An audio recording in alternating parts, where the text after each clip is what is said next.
것들이 있죠. 가난함과 부유함, 차가움과 뜨거움, 많고 적음, 좋고 나쁨. 또 어떤 것들이 있죠? 칭찬과 비난이요. 아름다움과 추함. 어둠과 이름도 있습니다. 이처럼 노골적인 개념도 있고 정신적 차원의 개념들도 있습니다.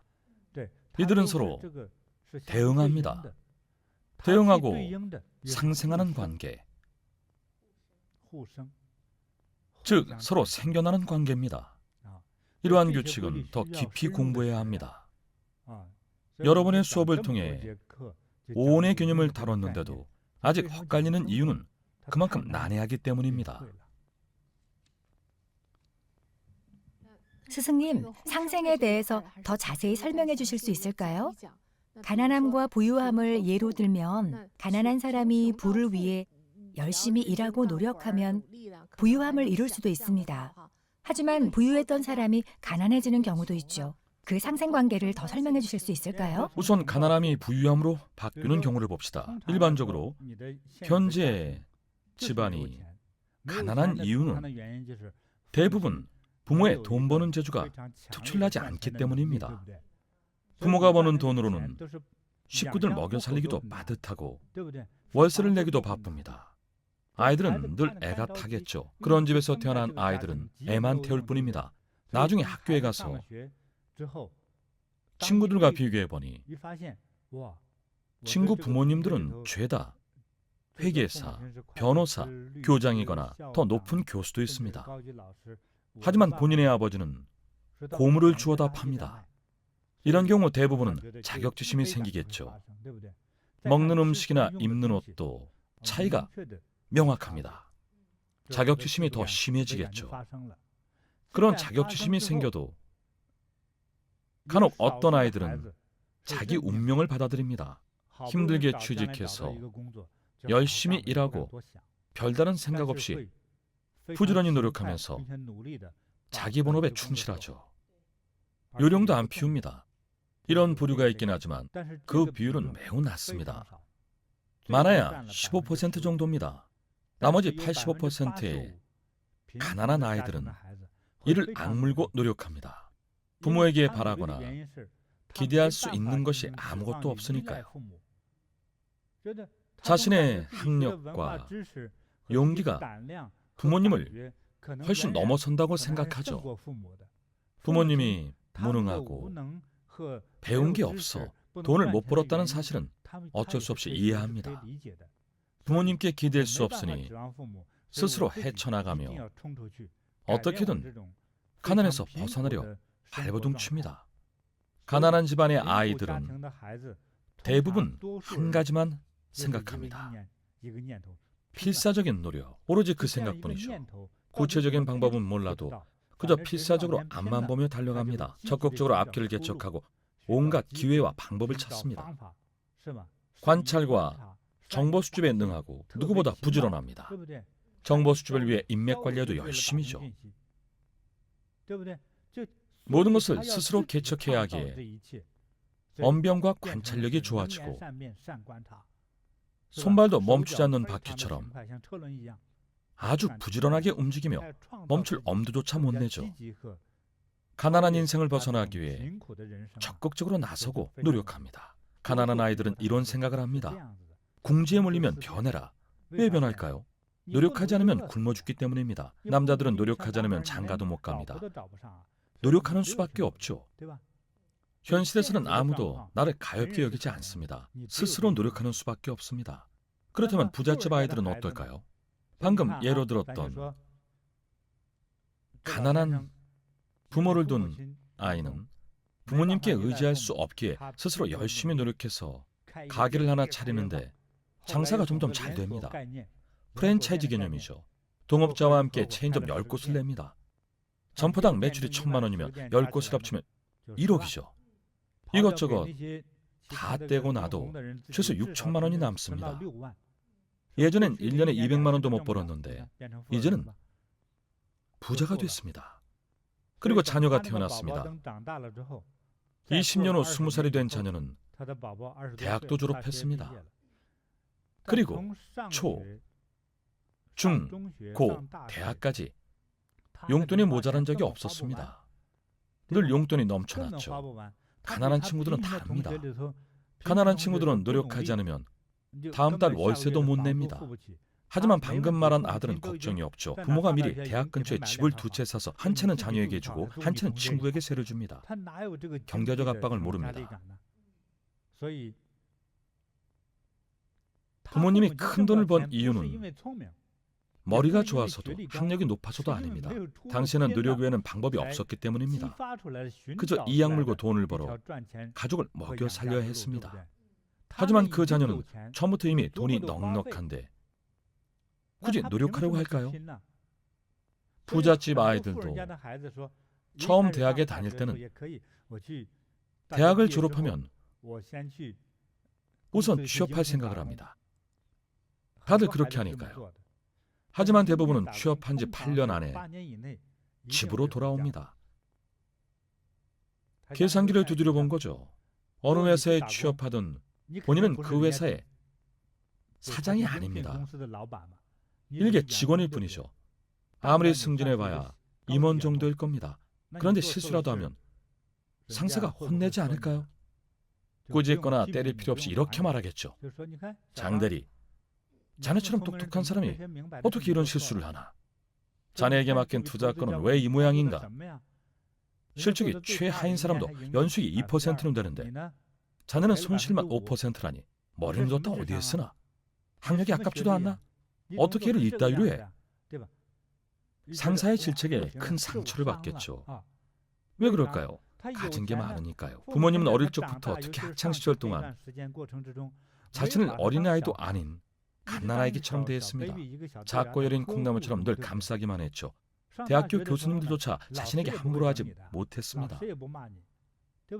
부모님이 학교에 많은 돈을 기부하기 때문에 선생님들도 자신을 떠받들었습니다. 하지만 회사는 다릅니다. 업무적인 실수로 회사에 손해를 입히거나 회사의 이익을 지키지 못하면 상사에게 혼나기 마련이죠. 그러면 얼른 계산을 해봅니다. 회사를 꾸역꾸역 다녀봐야 연봉이 수천만 원인데 어머니 건물 2채의 월세만 해도 그 정도는 됩니다. 집에 건물이 10채나 있으니 굳이 욕을 들어가며 회사를 다닐 필요가 없죠. 집에서 월세만 받아도 충분합니다. 게다가 관리는 어머니가 하시니까요. 집에 돈도 충분한데 굳이 회사를 다니며 욕을 들을 필요 없다는 생각에 사표를 내고 집으로 돌아옵니다. 대부분 이렇습니다. 이처럼 모욕과 질책을 못 견디는 사람은 다시 일어설 능력이 없습니다. 부잣집 아이들은 대학을 갓 졸업할 때만 해도 자신감이 넘칩니다. 우리 아버지를 뛰어넘겠어. 우리 어머니를 넘어서겠어. 부모님보다는 내가 낫지. 내가 얼마나 대단한데 나는 머리도 훨씬 좋고 명문대까지 나왔잖아. 하지만 절박함이 없기 때문에 뜻한 말을 이루기는 어렵습니다.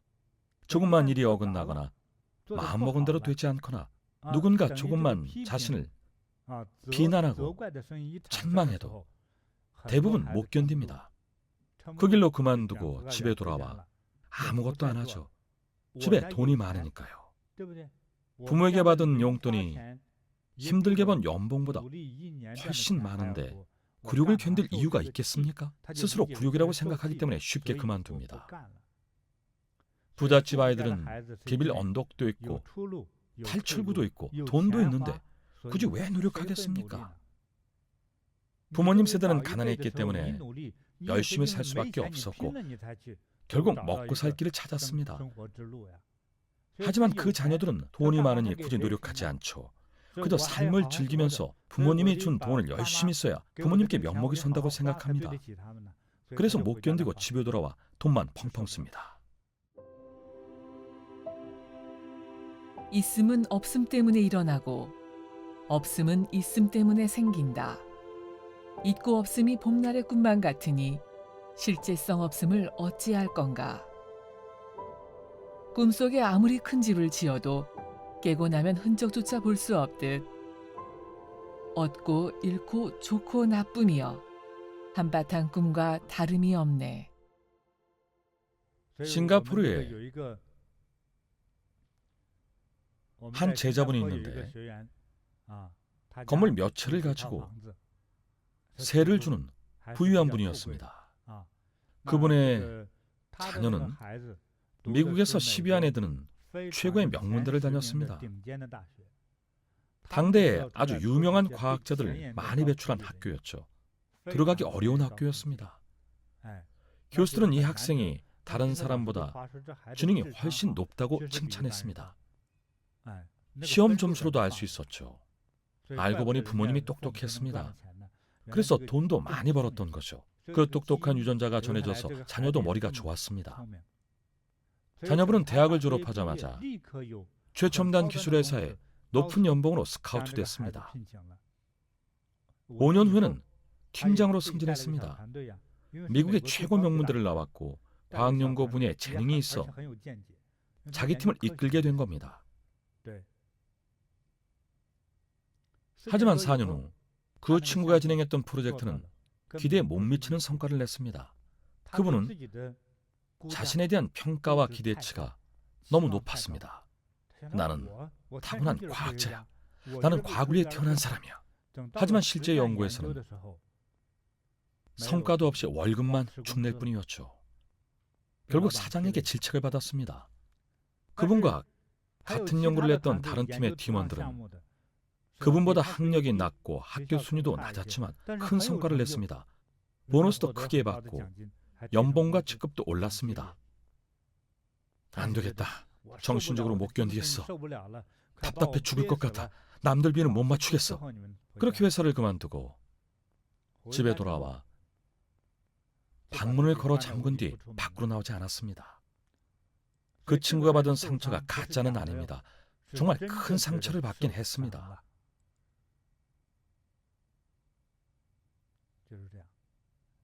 그 부모님이 애타는 마음으로 저를 찾아왔습니다. 저는 부모님과 면담하고 아들이 무엇을 좋아하는지 잘 살펴보라고 했습니다. 아들이 잠깐 방에서 나왔을 때 어머니가 말했습니다. 당시 아들은 이미 성인이었죠. 이제 방에 그만 좀 있으렴. 원하는 것이 있으면 엄마가 다 들어줄게. 그리고 아들 방에 쪽지를 넣었습니다. 신부감을 찾아줄까? 너도 나이가 찼으니 짝을 찾아 결혼해야지. 아들이 쪽지로 답장을 보냈습니다. 찾아주세요.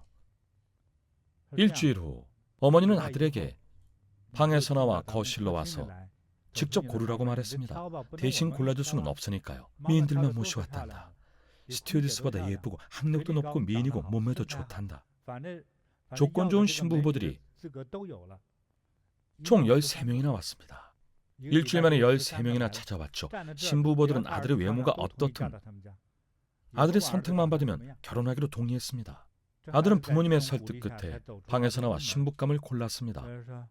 이분도 좋고 저분도 좋고 하지만 다 선택할 수는 없었죠. 일부일처제니까요. 할 수 없이 한 명만 골랐습니다. 그렇게 간신히 방에서 나왔습니다.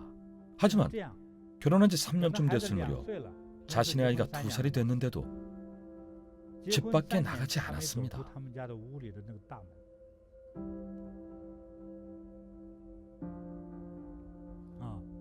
결국 제가 여러 가지 방법으로 등도 밝혀드리고 다란이로 가피를 해드린 덕에 겨우 집 밖으로 나오기 시작했죠. 부인과 산책을 하거나 아이와 함께 공원에 가긴 했지만 어떻게든 빨리 집으로 돌아가고 싶어 했습니다. 집으로 피하고 싶어 했죠. 왜 그랬을까요?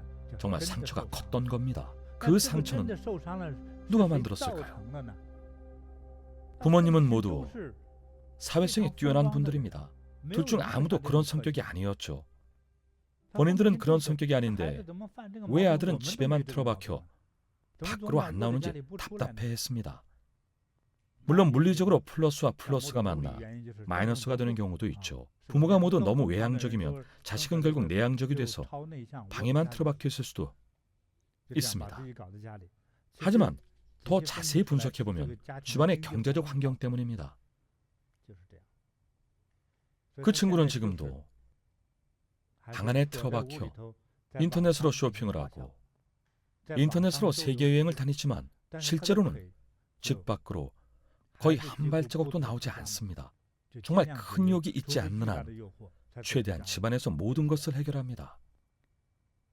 부귀함, 따스함, 달콤함, 평온함, 행복함, 넉넉한 돈, 그리고 칭찬이나 아부 같은 것들은 사람을 아래로 끌어내리고 쉽게 추락시킵니다. 조금 격한 표현을 쓰자면 사람을 쉽게 몰락시키고 타락시킵니다. 너무 배불리 먹고 따뜻하게 입고 집에서 편안히 지내면서 칭찬까지 받으면 좌선하며 공덕을 닦을 때도 소위 침몰하고 맙니다. 혼침 상태에 빠지죠. 더 명확히 말하면 잠에 빠지는 겁니다. 좌선하는 것처럼 보이지만 사실은 이미 잠에 빠져 꿈을 꾸는 겁니다. 이렇게 되기 쉽습니다. 부처님께서 2500년 전에 과오불식의 계율을 정하신 것도 바로 이런 까닭입니다. 과오불식. 과오불식. 정오 이후에는 음식을 먹지 않는 것을 말한다. 오온치성도 마찬가지입니다. 너무 배불리 먹고 영양이 지나치면 생각이 많아지고 바라는 것도 많아집니다. 낮에 한 끼만 먹되 배부르지 않게 먹고 에너지가 조금 모자랄 때 좌선하면 더 청정해집니다. 날씬한 몸은 돈 주고도 못 삽니다.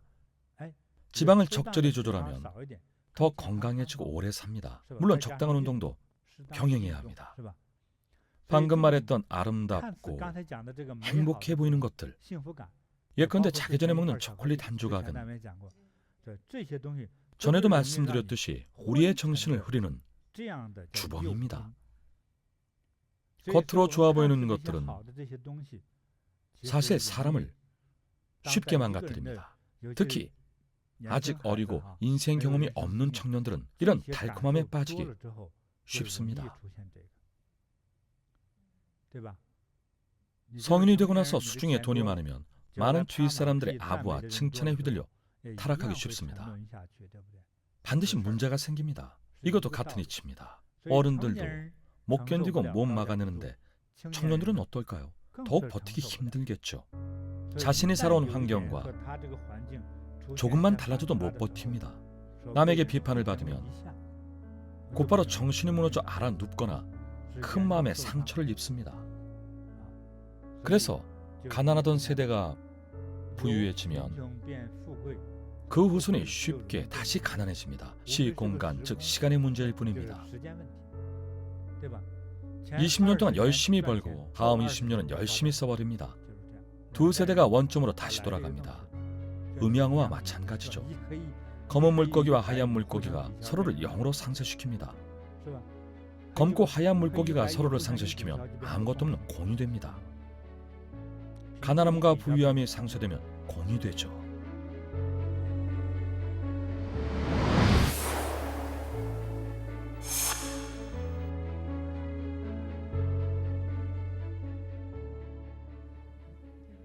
스승님, 저희에게 사물을 보고 인생의 좋은 것과 나쁜 것을 구분하는 법을 가르쳐 주셔서 정말 감사합니다. 지난번에 스승님께서 가르쳐 주신 좋은 표현이 생각납니다. 나쁜 것처럼 보이는 것도 사실은 오히려 자신을 성장시킨다는 뜻이지요. 아무리 안 좋은 일도 자세히 꿰뚫어 보면 자신에게 좋은 일로 작용할 수 있습니다. 오늘은 스승님께서 겉으로 아름답거나 달콤해 보이는 일도 자세히 들여다보면 사실은 위험이 도사리는 함정이나 요괴일 수 있다는 점을 알려주셨죠. 그런 것들을 꿰뚫어 보면 우리의 정신적 경지, 시야, 견지도 점점 성장할 겁니다. 오늘 이 가르침을 듣고 많은 분들이 스승님께 감사할 겁니다. 정말 큰 배움입니다. 살면서 언뜻 좋아 보이는 여러 일들 중에는 시공간을 더 확장해서 멀리 내다보면 좋지 않은 경우가 많습니다. 예를 하나 들어보죠. 적정량의 설탕은 건강에 도움이 됩니다. 영양과 칼로리도 보충하고 비타민과 무기질도 들어있죠. 하지만 35세에 넘어서까지 하루 종일 입안에 사탕을 물고 있으면 어떻게 될까요? 이가 썩고 눈도 침침해지고 혈당이 올라갑니다. 좋은 것이 하나도 없습니다. 네, 안 좋기만 하죠. 제가 알아본 바로는 좋을 것이 하나도 없습니다. 몸 어디에도 좋지 않습니다. 사실입니다. 그렇다면 어떤 것이 자신에게 좋은 것일까요? 아무리 좋은 것이라도 과하게 섭취하면 좋지 않습니다. 부작용이 있기 마련이죠. 아무리 좋은 것이 있어도 과하지 않아야 하고 또 적당히 좋아 보여도 지금이나 나중에 어떤 안 좋은 결과를 가져올지 꿰뚫어 봐야 하는군요. 오온이 우리에게 주는 피해는 눈에 드러나는 것도 있지만 수시로 변하고 바뀌거나 숨어있는 경우도 있습니다. 따라서 좋은 것과 나쁜 것의 현상이나 상태에 대해 더 깊이 분석하고 이해해야 그 진상을 파악할 수 있습니다. 그렇지 않으면 그저 좋게 생각하거나 심지어 선한 것이라고 착각할 수도 있습니다. 서유기를 보면 손오공이 백골정을 때려잡는 장면이 나옵니다. 삼장법사 일행은 처음에 백골정을 보고 순박한 시골의 효녀로 착각합니다. 김이 펄펄 나는 밥을 지어다 밭에서 힘들게 일하는 부모님께 가져다 드리죠. 하지만 손오공은 금세 알아챕니다. 이렇게 깊은 산속에 논밭도 없고 사람 사는 집도 없는데 이 처녀는 어디서 밥을 지온다는 것일까? 심지어 사람이 지나다닌 길도 흔적도 없다. 손오공은 공간을 살폈습니다. 이 큰 주변 공간에 아무도 없는데 아가씨가 아버지께 밥을 나르다니 뭔가 수상했죠. 손오공은 하늘 높이 뛰어올라 주변에 농지가 없고 할아버지도 없다는 것을 꿰뚫어 봤습니다. 손오공이 뛰어오른 것처럼 높은 경지에 오를수록 높은 곳에 설수록 더 멀리 더 넓게 볼 수 있습니다. 그렇게 그 처녀가 요괴라는 사실을 꿰뚫어 봤습니다. 삼장법사부터 저팔계까지 다들 남자였기 때문에 눈앞의 여인을 보고 좋아하거나 가엽게 여겼습니다. 보통 건강한 남성은 여성을 약자라고 생각하니까요. 하지만 손오공은 남녀를 따지지 않고 색이나 상에 현혹되지 않았습니다. 그래서 요괴라는 사실을 알고 곧바로 때려잡으려고 했습니다. 하지만 삼장법사가 말렸습니다. 요괴도 하나의 중생이니라. 특히 이렇게 가녀린 요괴는 더욱 때려잡아서는 아니 된다. 하지만 오공은 삼장법사가 한눈 판틈을 타 요괴를 공격했습니다. 그래도 요괴는 죽지 않았죠. 요괴는 한 번 맞았다고 바로 죽지 않습니다. 요괴의 영혼이 살아있기 때문이죠. 드라마처럼 연속으로 모습을 바꿨죠. 처녀의 아버지로 변하고 처녀의 어머니로 변하고 노인으로도 변했습니다. 요괴처럼 보이지 않으니 공격하기 어려웠습니다. 겉으로 온화해 보이거나 좋아 보이거나 동정심과 연민을 자아내고 유혹하는 것일수록 더 경계해야 합니다. 그렇다고 모든 것을 다 의심하라는 뜻은 아닙니다. 모든 생명에 의미가 없다는 그런 뜻도 아닙니다. 중요한 것은 우리의 생각입니다. 생각이 중요합니다. 의사가 환자의 병세를 살필 때 특히 동양의학에서는 보고, 듣고, 묻고 진맥합니다. 병명이 무엇인지, 열 때문인지, 찬 기운 때문인지, 정서적인 문제인지 살핍니다. 병은 세심히 관찰해야 합니다. 겉만 봐서는 제대로 들여다볼 수 없습니다. 더 깊이 세밀하게 분석해야 합니다. 특히 듣는 진료법은 환자로부터 직접 병의 증세와 최근의 일들을 듣는 방법입니다.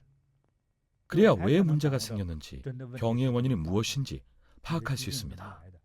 의사는 이 모든 것을 종합해서 판단을 내립니다.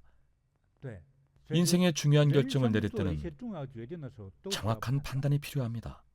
간혹 우리 마음속에 알 수 없는 불길이나 탐욕심, 공포심이 일어날 때가 있죠. 예를 들어 주방에서 소리가 나면 이런 생각이 듭니다. 집에는 나 혼자만 있는데 왜 주방에서 소리가 나지? 처음부터 귀신일 거라고 단정 짓지 마십시오. 제가 젊은 시절에 집 밖에서 구르르하고 이상한 소리가 들렸습니다. 아무리 귀신이어도 이렇게 요란하게 굴지는 않을 것이라고 생각했죠. 그때 저와 같은 집에서 묵고 있던 사람이 말했습니다. 사형, 가지 마세요. 만약 귀신이면 다칠 수도 있습니다. 귀신은 아닐 겁니다. 귀신 이야기는 무섭긴 하지만 실제 귀신을 볼 수 있는 사람은 많지 않으니까요. 제가 직접 가서 보겠습니다. 가서 보니 비둘기 2마리였습니다. 바깥에 있던 비둘기가 집 안으로 날아들어와 구구구 하며 먹이를 찾고 있던 겁니다. 당시 날도 어두웠고 저희는 어렸기 때문에 가지 말라고 했던 거죠. 귀신이 우리를 죽이거나 잡아먹으면 안 되니까요. 하지만 저는 무서움을 참고 직접 확인하러 갔습니다. 가서 보니 귀신은커녕 비둘기 2마리였습니다. 이처럼 모든 일은 관찰과 분석이 필요합니다. 지금까지 말한 내용을 잘 기억하십시오. 사실 더 높은 경지도 있습니다. 오온을 이해할 수 있는 더 높은 경지와 지혜가 있습니다. 경청할 준비가 되어 있습니다, 스승님. 사실 별다른 건 아닙니다. 더 높은 경지에 이른 사람은 우선 큰 틀에서 보면 자신을 잘 다스릴 줄 압니다. 자신의 마음을 잘 다스리죠. 자신을 다스린다는 것은 전에 이야기한 싱가포르의 엄격한 법적 구속과는 다른 개념이겠네요. 그렇습니다. 엄격한 법과 같은 외적인 요인이 아닙니다. 살인을 하려다가도 법이 무서워서 살인의 마음을 접고 참는 것이 아닙니다. 남의 집 물건이 탐나서 훔치고 싶지만 싱가포르의 법이 무서워서 안 훔치는 것이 아닙니다. 태형이 엄청 고통스럽고 한 번 맞으면 기절한다던데 조폭두목도 태형을 받고 며칠 동안 죽다 살아났다니 정말 지독한 형벌이구나. 생각만 해도 무섭네. 나는 엉덩이에 살도 없는데. 이것은 외적인 압박과 그것이 주는 두려움 때문에 어쩔 수 없이 참는 겁니다. 마음은 있으나 감히 못하는 겁니다. 쉽게 말하면 훔칠 마음은 있지만 훔칠 용기가 없는 겁니다. 즉 수동적으로 못하는 것뿐이죠. 하지만 이런 경우 기회가 생기면 분명 잘못을 저지릅니다. 깨달음이 없는 행동이죠. 반면 높은 경지에 이른 사람은 꿰뚫어보고 내려놓습니다. 탐욕, 어리석음, 이간질과 같은 남을 해치는 행동은 결국 타인과 자신을 모두 해친다는 것을 꿰뚫어봅니다. 종합적인 인과의 법칙을 깨닫고 꿰뚫어보기 때문에 자신을 다스릴 수 있습니다. 어디서부터 다스릴까요? 훔치고 싶은데 못 훔치는 것이 아니라 훔치고 싶다는 생각 자체가 없어야 합니다. 있음과 없음은 서로를 낳고 어려움과 쉬움은 서로를 이루어주며 긴과 짧음은 서로를 비교하고 높음과 낮음은 서로 기울며 음악과 소리는 서로 어울리고 앞과 뒤는 서로를 따른다. 유무상생 노자.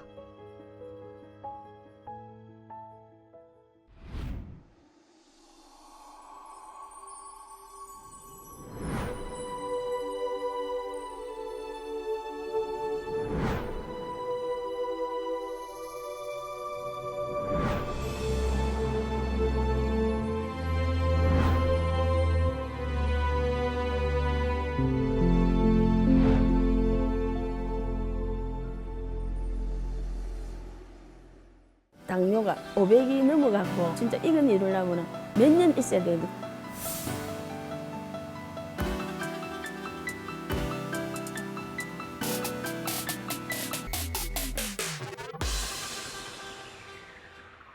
근데 이게 와갖고는 다 건강해지는데 얘.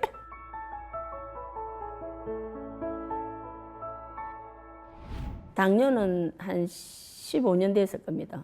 당이 150, 180 사이에 왔다 갔다 했으니까요. 건 아니네요. 안심했는데 아저씨가 이제 사고 나는 바람에 2년 반을 간병하고 당뇨가 500이 넘어갔고 체크가 안 되더라고요.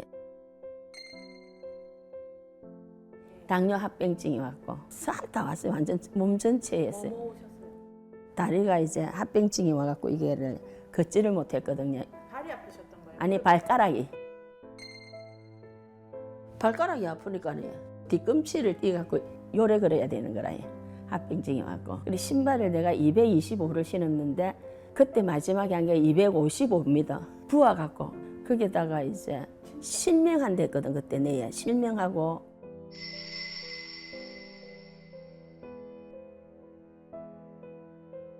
안경 안 끼면은 부에 안경 낀 것 같이 비해. 그래 기도 가서 보청기 끼야 된다더라고. 안 끼면 안 된다더라고요. 한 75% 들린다더라고. 그런데 이게 계속 신경 쓰고 스트레스 받고 필요하고 이러면 이게 점점 간다 하더라고 기가야. 돌아오진 않아요? 한번 가면? 안 돌아온답니다. 기는 어차피 간답니다. 그거는요. 그 다음에는 어깨가 스케줄이 굉장히 많고 염증이 엄청나게 많다 합니다. 진짜 너무 고통스럽더라고요. 이쪽을 수술하려고 날짜를 잡아놓고 사진 찍고 검사하는데 수술이 안 된다 하더라고요. 태어날 때부터 왼쪽 폐가 없어요. 그렇기 때문에 수술이 안 돼요. 그래가 내가 거기서 주사를 빼주사 안 있습니까? 그 주사를 일주일에 한 번씩 몇 달을 맞았어요. 그래도 소양이 없더라고요. 우리 아저씨 퇴원하기 몇 달 전에 제가 대상포시를 왔어요. 이게가 완전히 어른 칼 같고 이걸 자르는 거 있지. 그런 고통이 진짜 못 참아야 3년 됐거든요. 이것도 아픈 제가. 네? 대상포진을 3년 동안 보통 이렇게 쉬고 약목하면 낫잖아요. 그거하고는 너무 틀립니다. 마약 성분이 들어가도 아프는 걸 아예. 너무너무 아팠어요. 그때는 자살까지 생각했거든요. 병원 들 때도 다 들어가 있고 돈으로도 못 고치고 병원에서도 힘들다 하고 죽고 싶더라고요. 그때는 진짜 너무 힘이 들었습니다. 진짜 어머니 아버지한테는 정말 미안한데 진짜 죽고 싶다는 생각이 들었어요. 진짜 아버지도 지금 겨우 나사 가지고 있는 마당에 어머니도 이러시면 집은 나밖에 없는데 대학 졸업도 못한 상황에서 내가 과연 무엇을 할 수 있을까. 여기서 진짜 막막한 거예요. 앞이 너무 암울했던 거죠. 그때는.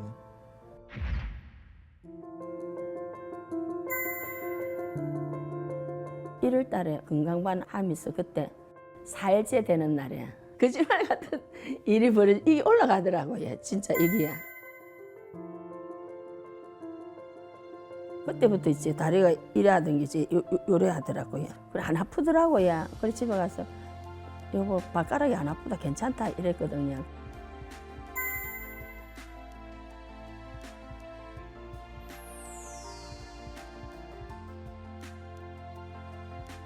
대강명에 나는 재밌어요. 4번, 5번까지도 해요. 그래 하고 나니까 이게 힘이 굉장히 그거 하더라고요.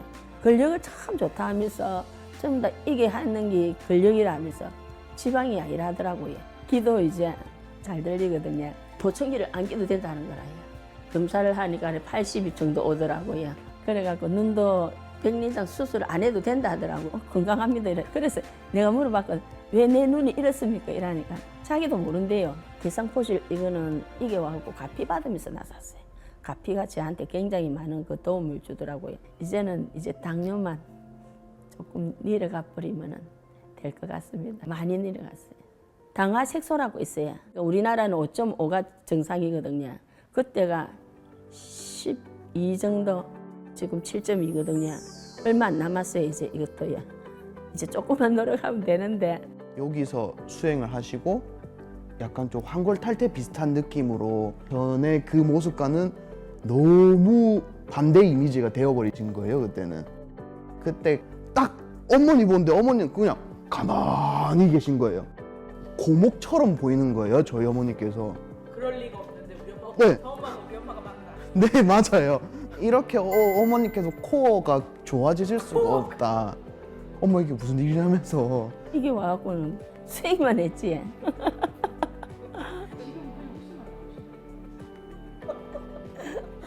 기쁘지 않아요. 좋고. 나는 났을 줄은 꿈에도 생각, 진짜 꿈에도 생각, 이게 와갖고는 다 건강해지는데 우리 집부티 총사님한테 감사하지. 내가 얼마나 사랑하는데 진짜로요. 선생님 감사합니다. 사랑합니다 하고 그건 잊지 않고요. 이젠 바랄 건 없습니다. 이제 내가 너한테 이제 베풀어야지. 스승님한테 받은 거 매곱으로 돌려드려야지.